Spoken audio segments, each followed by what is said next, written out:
Hey everyone, welcome back to another video. Today hopefully is going to be a short one for y'all, and it's kind of an easy job, but it sucks I need to do it.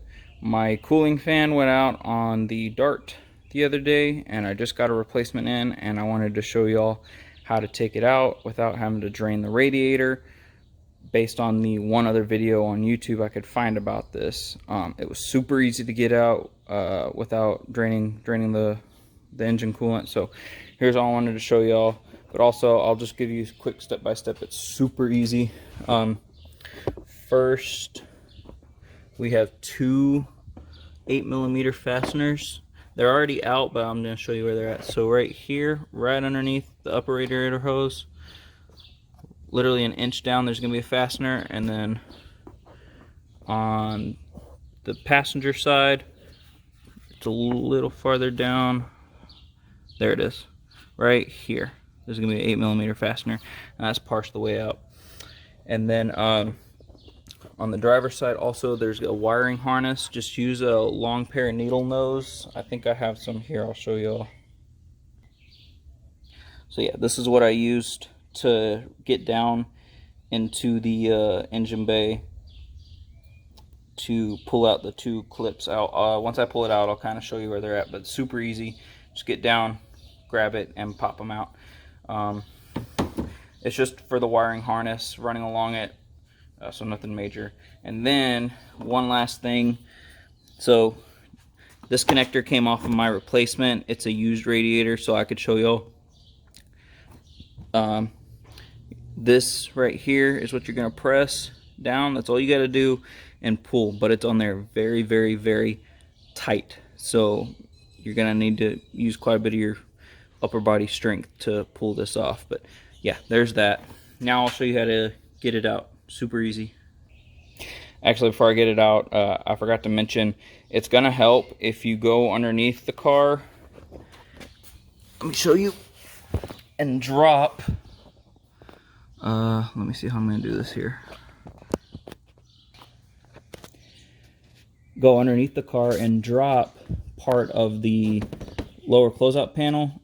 I took my front spoiler off with just 4 of these 8mm, and then honestly, just the one 10mm that's right here on the far right, I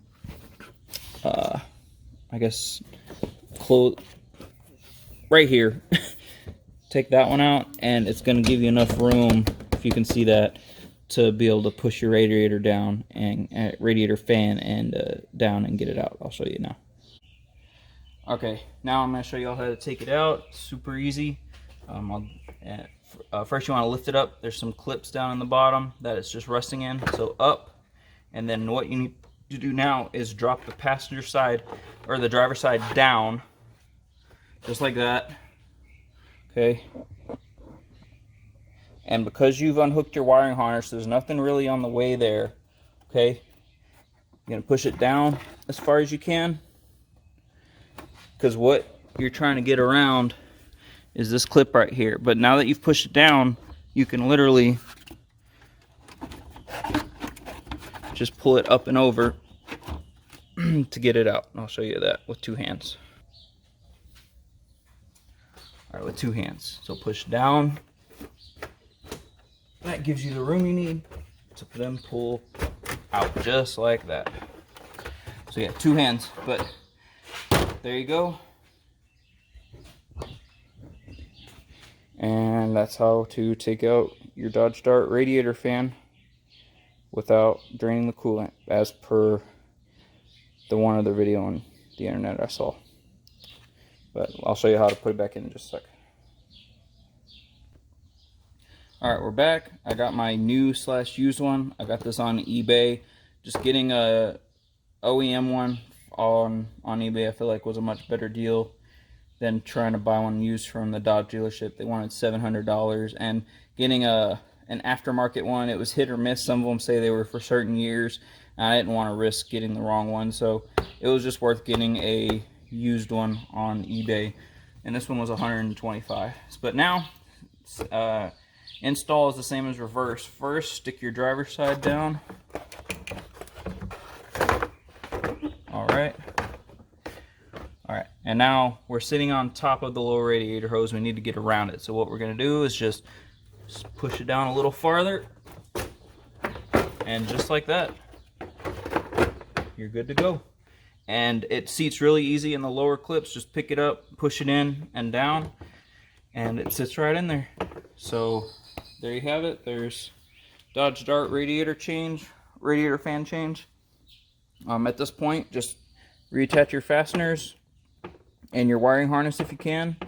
And if you have an OEM one, your O2 sensor is going to go right here, but I got these headers, so that's sitting down on the bottom. So, well, thanks for stopping by. There you have it.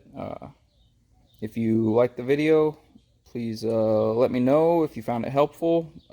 Just leave a like and subscribe for future Dodge Dart videos. This car is getting on up in miles, so I could see me needing to replace a few more things. So thanks for stopping by, and take care. Thanks for watching.